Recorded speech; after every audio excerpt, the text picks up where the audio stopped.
Hey there, Rye the Car Guy here, and today we're going to complete the differential breather mod on the Xterra.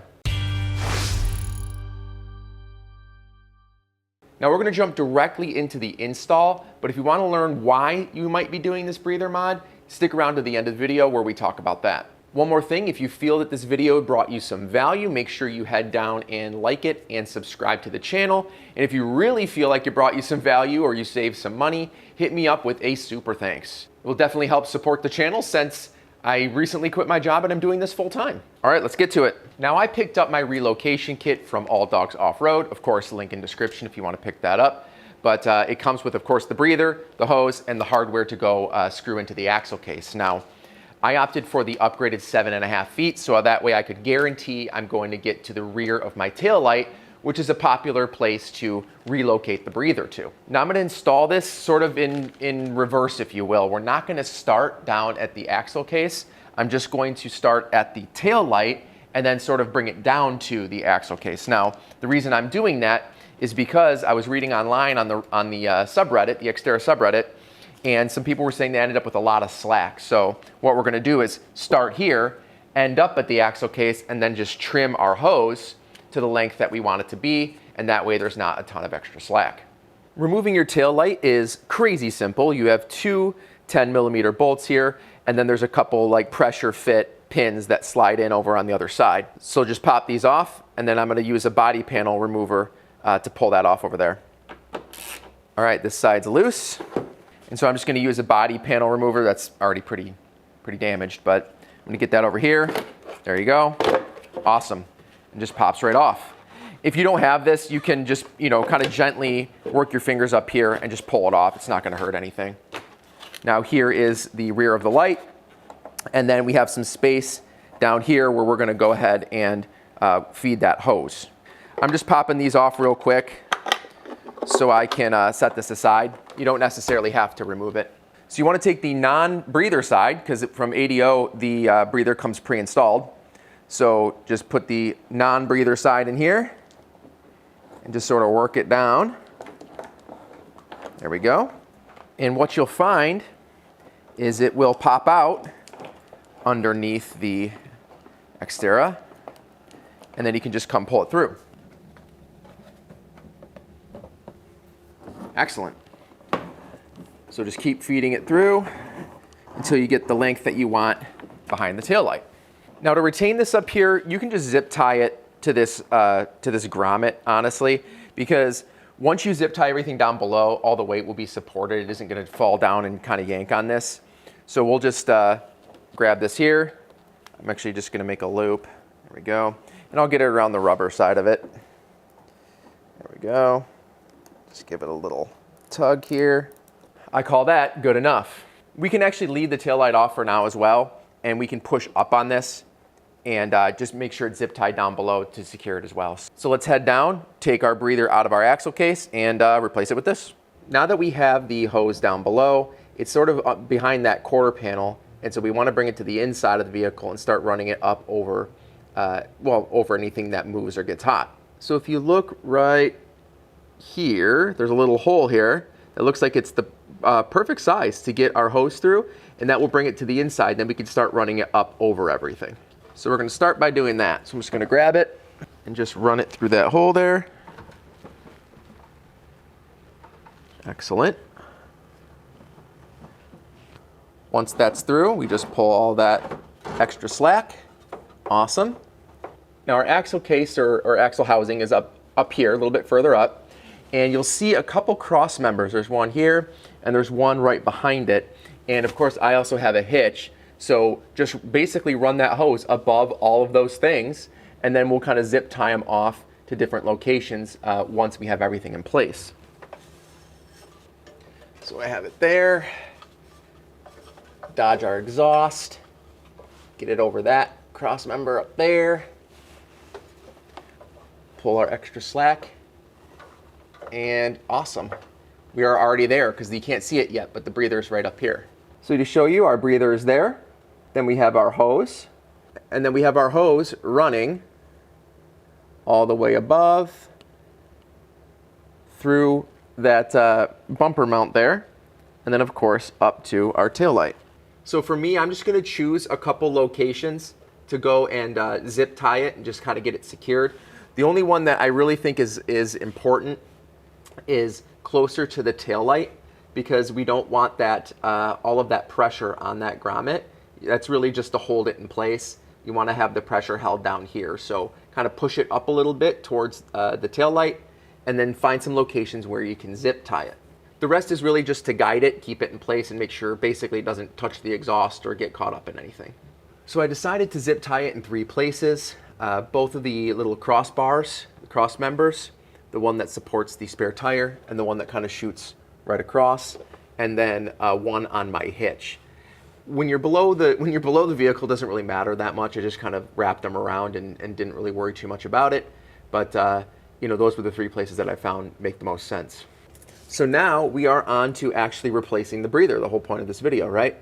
Now, I just hit it with a little bit of PB Blaster just to make sure that you know, we don't struggle too much with it or strip anything out. And this is a 14 millimeter. So what we also want to do is make sure that the area is clean before we get started. And I just have a little brush here. If you're a golfer, you'll know what this is. This is just a club head brush, but it has brass and nylon. So I'm just going to scrub this a little bit around here, because obviously we don't want all of this, we don't want junk, right? We don't want junk getting into the axle, because once we unscrew this, we have a hole in our axle case, right? We're literally just opening up a hole to it. So, all right, that looks decent enough. Grab your 14 millimeter deep socket, and then we want to back it off. There we go. Unscrewing just fine. And it looks like there's more schmutz under here, so I'm just going to grab my brush again, just kind of gently brush that off as we go. And it looks like I can unscrew with my fingers. Perfect. So I'm actually just going to let that sit for a minute with the threads barely in here. There we go. Because now we're going to prep our hose. Now for the hose, make sure you grab your little hose clamp, put it on the end of the hose, and tighten it down just so it's holding onto the hose. And that way, first of all, you don't forget to put it on once you shove it onto the barbs, which would be annoying. And it tucks it out of the way while we're dealing with it. So I'm going to tuck it up, I don't know, 8 inches, 6 inches, and then tighten it down. There we go. So it's just kind of hanging on there. You can barely see that. And then lastly, we have our hose. We have barbs on one side and of course our threads on the other. Now, these threads, like most of these types of fittings, are tapered. So you don't necessarily need to have thread lock or plumber's tape or anything like that. It's just gonna tighten itself down and create that seal. So let's go ahead and remove this one and then drop in our new fitting. There we go. And then make sure it's threaded with your fingers. And this one is actually 13, so it drops down a size. And then we're going to grab our ratchet and tighten it down. Now this is going to work a little bit more off of feel, folks. In the factory service manual, there's not even torque specs for this fitting. So you are going to have some threads exposed, a couple threads, not the end of the world. I guess go until it's not easy for you anymore. So I have this in pretty tight. It looks like there's maybe two threads exposed. And then next, all we need to do is take the end of our hose, push it onto the burrs here. There we go. Excellent. And then we just need to loosen our little hose clamp. Slide it down. All right. And then just tighten it around those burrs. Awesome. So I talked a little bit earlier about removing slack. It looks like the 7.5 feet is actually perfect for the Xterra. There's a little bit of play up above, but that's great, right? Because your suspension has to go up and down. So I'm just going to leave this as is. There's no other moving parts up here. It doesn't look like it's in any danger of hitting the exhaust. There's even a little support bar for the exhaust anyways that it would hit if it did hit it.